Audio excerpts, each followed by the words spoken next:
Volatile week for stocks with the majors closing with these devastating numbers on your screen. It is hard to put it all in picture. Just massive rout. Broad-based sell-off. Worst month for the NASDAQ since 2008. Let's bring on our panel and talk about it. Ted Oakley's Oxbow Advisors managing partner. Ted, what are they reacting to? Well, I think generally people are not realizing, which they should have, that the numbers are going to be hard to come by this year for the companies.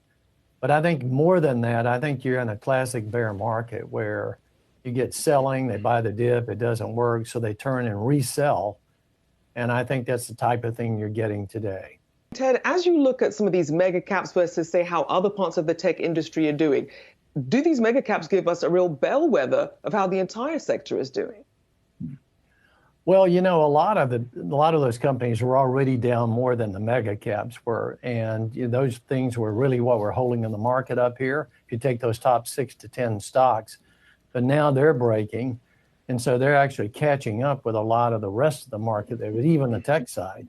So I don't think that's unusual. And if you look at it, everybody owns those top 10. So where are they going to sell? They're going to sell into those top 10.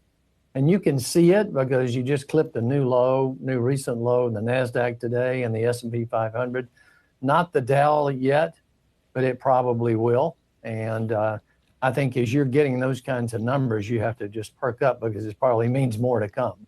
Ted, given that the comps are only going to get more difficult from here, what does that tell you about how much companies may have pulled forward some of their results and the ability to accelerate growth?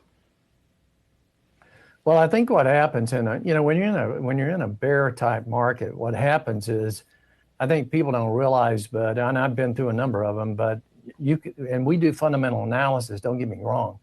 But what happens when you get into these kinds of markets is the fundamentals don't do you a lot of good because you've got a lot more sellers than you do buyers. And so it presses pricing.